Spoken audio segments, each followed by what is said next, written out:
대법원이 어제 이재용 부회장 뇌물재판을 전산 배당을 통해 대법원 3부에 배당하고 주심으로 조희대 대법관을 지정했습니다. 이재용 부회장 변호를 맡은 법무법인 태평양은 자신들의 법리가 탄탄하다며 상고심에 강한 자신감을 나타냈습니다. 대법원 3부 소속 대법관들의 면면과 이 부회장 재판이 3부에서 끝날지 대법관 전원 합의체로 넘어갈지 장한지 기자가 심층 리포트로 전망해봤습니다. 대법원 3부는 현재 조희대, 김창석, 김재형, 민유숙 이렇게 4명의 대법관으로 구성돼 있습니다. 조희대 대법관과 김창석 대법관은 연수원 13기 동기이고 김재형, 민유숙 대법관은 연수원 18기로 주심인 조희대 대법관보다 5기수 후배입니다.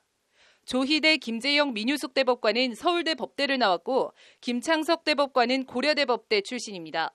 주심을 맡은 조희대 대법관은 삼성 관련 재판과 여러 차례 인연이 있습니다.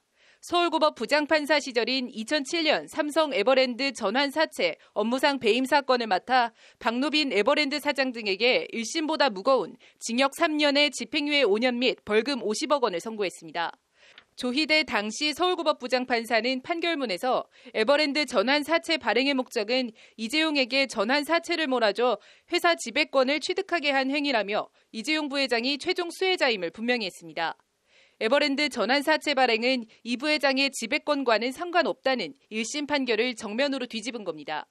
조희대 대법관은 또 지난 2015년 12월엔 4대강 사업 입찰 담합 혐의로 기소된 삼성물산에 대한 상고심 주심을 맡아 공정위의 과징금 부과는 정당하다며 유죄 선고를 내렸습니다.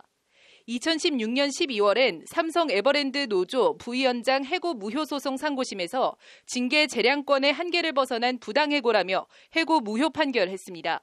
세 차례의 삼성 관련 재판에서 단 한 번도 삼성 손을 들어주지 않은 겁니다. 이 부회장 변호를 맡은 법무법인 태평양 측은 개의치 않는다는 입장입니다.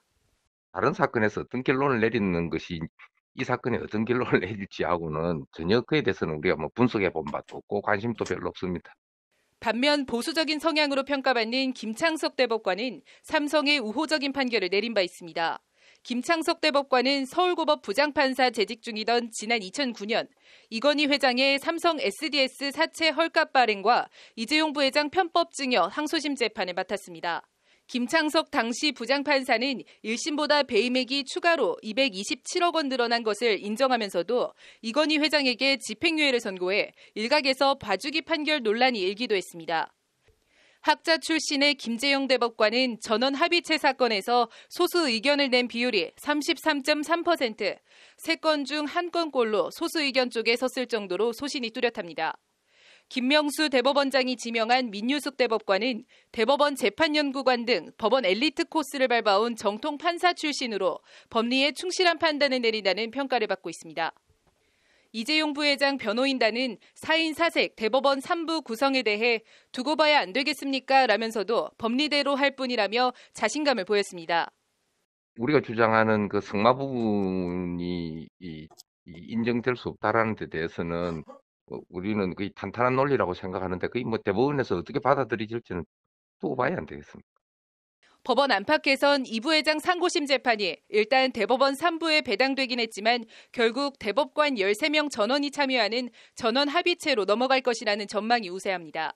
대법원 3부 대법관들의 성향과 소신이 뚜렷해 판결이 엇갈릴 가능성이 높은 데다 사회적 파급력 등을 감안하면 결국 전원 합의체로 넘어가지 않겠느냐는 겁니다.